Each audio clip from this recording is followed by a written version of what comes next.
கிடைத்திருக்கும் முக்கிய செய்தி, அஜித்குமார் மரண வழக்கு சிபிஐ விசாரணைக்கு மாற்றப்பட்டுள்ளதாக முதலமைச்சர் மு.க.ஸ்டாலின் அறிவித்திருக்கிறார். இது குறித்த கூடுதல் விவரங்களோடு இணைகிறார் நமது செய்தியாளர் கோகுல். கோகுல், விவரங்கள். திருப்புவனம் காவல் நிலைய மரண வழக்கு சிபிஐ விசாரணைக்கு மாற்றி முதலமைச்சர் உத்தரவிட்டிருக்கிறார். தமிழ்நாடு அரசு முழு ஒத்துழைப்பு வழங்கும் என்றும் இனி இது போன்ற செயல் எக்காலத்திலும் எங்கும் யாராலும் நடந்துவிடக்கூடாது என்று முதலமைச்சர் தெரிவித்திருக்கார். குறிப்பாக திருப்புவனத்துல வழக்கு விசாரணைக்காக அழைத்துச் செல்லப்பட்ட அஜித்குமார் என்ற இளைஞர் மர்மமான முறையில் மரணமடைந்தார். விசாரணையின் போது காவலர்கள் நடத்திய தாக்குதலால் தான் அவர்கள் மரணத்துக்கு காரணம் என்பதை அறிந்து நான் மிகவும் வேதனை அடைந்திருப்பதாக முதலமைச்சர் தெரிவித்திருக்கிறார்.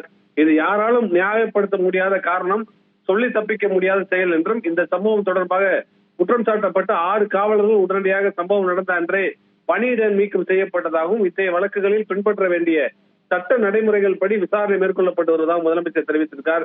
நேற்றைய தினம் 5 காவலர்கள் கைது செய்யப்பட்டு அவர்கள் மீது கொலை வழக்கு பதிவு செய்யப்பட்டு வழக்கு விசாரணை சிபிசிஐடி பிரிவுக்கு மாற்றப்பட்டது என்றும் இது சம்பந்தப்பட்ட மாவட்ட காவல்துறை கண்காணிப்பாளர் காத்திருப்போர் பட்டியலுக்கு மாற்றப்பட்டிருப்பதாக முதலமைச்சர் தெரிவித்திருக்கார்.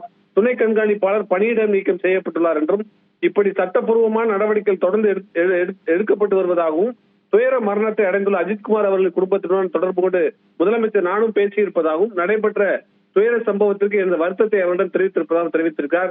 நியாயமான ஒளிவு மறைவேற்ற எவ்வித பாரபட்சமுற்ற விசாரணை மேற்கொள்ளப்படும் எனவும் இந்த சம்பவத்திற்கு காரணமானவர்கள் மீது கடுமையான நடவடிக்கைகள் எடுக்கப்படும் என்றும் அஜித்குமாரை இழந்து வாடும் அவரது குடும்பத்திற்கு நியாயம் கிடைத்த வகையில வழிவகை செயல்படும் என்று அவர் உறுதியளிப்பதாக தெரிவித்திருக்கார்.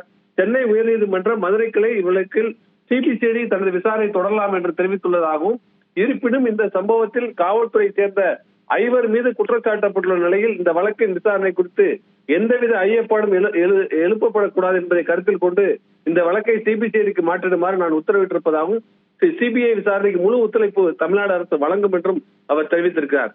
கோகுல், இந்த வழக்கில் தற்போது வரை என்னென்ன நடவடிக்கைகள் எல்லாம் எடுக்கப்பட்டிருக்கிறது? இந்த வழக்கு என்பது முதல்ல திருப்புவனம் காவல் நிலையத்துல வழக்கு பதிவு செய்யப்பட்டு சந்தேக மரணம் என்ற அடிப்படையில் விசாரணை மேற்கொள்ளப்பட்டது. பின்னர் இது காவலர்களால் தாக்கப்பட்டதால் தான் இந்த மரண சம்பவம் நடந்திருப்பதை அடுத்து இந்த வழக்குடைய விசாரணை சிபிசிஐடிக்கு மாற்றப்பட்டது. ஏற்கனவே 5 காவலர்கள் கைது செய்யப்பட்டிருக்காங்க. 6 காவலர்கள் பணியிடம் நீக்கம் செய்யப்பட்டிருந்தாங்க. இந்த நிலையில் மாவட்ட எஸ்பி காத்திருப்போர் பட்டியலில் வைக்கப்பட்டுள்ள நிலையில டிஎஸ்பி சஸ்பெண்ட் செய்யப்பட்டிருக்கார். இது போன்ற தொடர்ந்து சட்ட ரீதியான நடவடிக்கை மேற்கொள்ளப்பட்டு வந்த நிலையில் முதலமைச்சரும் இன்றைய தினம் குடும்பத்தினர் காத்திருங்க, நம்ம தொடர்ந்து பேசலாம். தற்போது நம்முடன் மூத்த பத்திரிகையாளர் திரு தராசு ஷாம் அவர்கள் இணைந்திருக்கிறார். சார் வணக்கம். தற்போது இந்த மரண வழக்கானது சிபிஐ விசாரணைக்கு மாற்றப்பட்டிருப்பதாக முதலமைச்சர் தெரிவித்திருக்கிறார். இந்த நடவடிக்கையை நீங்க எப்படி பார்க்கிறீங்க? வரவேற்க தகுந்த ஒன்றுதான். காவல் மரணங்கள் எப்போதுமே கண்டிக்கப்பட வேண்டியவை, தண்டிக்கப்பட வேண்டியவையும் கூட. முதலமைச்சரின் கீழ் காவல்துறை வருவதால் சிபிசிஐடி விசாரணை நடத்துவது என்பது மேலும் சந்தேகங்களுக்கு வழிவகுக்கும் என்று முதலமைச்சர் நினைச்சிருக்கிறார். அதுபோக அனைத்து எதிர்க்கட்சிகளின் கோரிக்கையாக இருந்தது, திமுக கூட்டணி கட்சிகளின் கோரிக்கையாகவும் இருந்தது. அனைவரின் கோரிக்கையும் ஏற்று சிபிஐ விசாரணை என்று வரும்போது மாநில காவல்துறைக்கு அவர்கள் கட்டுப்பட்டவர்கள் அல்ல, விரிவான விசாரணையை மேற்கொள்ள முடியும். அதுபோன்ற டெக்னிக்கல் நோஹவ் அவர்களுக்கு நிறைய உண்டு.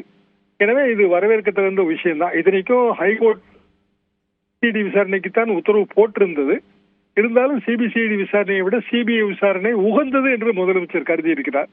இது இந்த சந்தேகங்களுக்கு ஒரு முற்றுப்புள்ளி வைக்கக்கூடிய நடவடிக்கை, தேர்தல் நேரத்தில் தேவையான நடவடிக்கையும் கூட.